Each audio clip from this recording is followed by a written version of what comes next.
ফেব্রুয়ারিতে নির্বাচন আয়োজনে কোনো ব্যত্যয় ঘটলে তার দায়ভার নিতে হবে ডক্টর ইউনূসকে। জাতীয় প্রেসক্লাবে এক অনুষ্ঠানে এমন মন্তব্য করেন বিএনপি মহাসচিব মির্জা ফখরুল। এ সময় অন্য দলের নেতারা বলেন, জাতীয় নির্বাচনের আগে আলাদা করে গণভোটের সুযোগ নেই। নির্বাচন দেরি হলে অগণতান্ত্রিক শক্তি মাথাচাড়া দিতে পারে বলেও মন্তব্য করেন তারা। বান্ডেল থাকলে প্রতি সেনমানিতে টাকা বাঁচবে। বিকাশ সেনমানি বান্ডেল কিনে জিতুন প্রতি লেনদেনে। প্রকাশ হলো এহসান মাহমুদের লেখা বিচার, সংস্কার ও অন্তর্বর্তী আমলে বাংলাদেশ বইটি। জাতীয় প্রেস ক্লাবে মোড়ক উন্মোচন অনুষ্ঠানে যোগ দেন রাজনীতিবিদরা। অর্থাৎ আমরা তখন লিখতে পারছিলাম না, বলতে পারছিলাম। আলোচনায় উঠে আসে জাতীয় নির্বাচন প্রসঙ্গ। জাতীয় নির্বাচনের আগে গণভোটের সুযোগ নেই বলে মনে করেন নেতারা।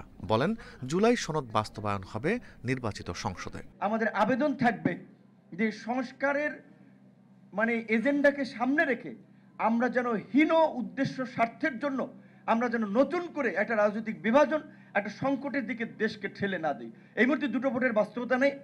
জাতীয় নির্বাচনের দিকে আমাদের ফোকাস করা উচিত। এই মুহূর্তে এসে আপনি যখন সংবিধানকে ছাপিয়ে যাওয়ার কোনো প্রস্তাবনা করেন, আপনি একটা রাজনৈতিক সংকটের সম্ভাবনাকে জাগিয়ে তোলেন। কারণ আমরা যদি ঐকমত্য ছাড়া কেউ কারো সিদ্ধান্ত চাপিয়ে দিতে চাই, তাহলে সেটা কোনোভাবে কাজ করবে না। এটা আমাদের সকলের উপলব্ধি করা দরকার। অনুষ্ঠানে বিএনপি মহাসচিব বলেন, ফেব্রুয়ারিতে নির্বাচন দিতে প্রতিশ্রুতিবদ্ধ প্রধান উপদেষ্টা।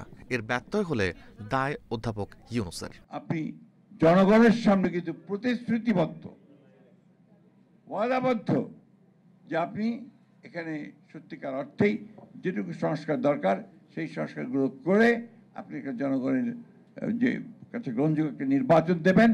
সেই নির্বাচনের মধ্যে যে পার্লামেন্ট আসবে, সেই পার্লামেন্ট এই দেশের সংকটগুলোর সমাধান করবে।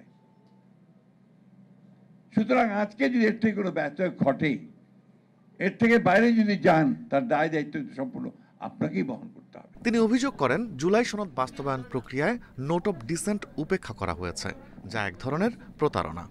আমরা কিন্তু যে বিষয়গুলোর সঙ্গে আমরা একমত ছিলাম না, আমরা সেখানে নোট অফ ডিসেন্ট দিয়েছিলাম। সেই নোট অফ ডিসেন্টগুলো লিপিবদ্ধ করার একটা প্রতিশ্রুতি ছিল তাদের। কিন্তু অবাক বিষয় আমরা লক্ষ্য করলাম যে কালকে যখন তারা এটা প্রকাশ করলেন, সেই বিষয়গুলো নেই।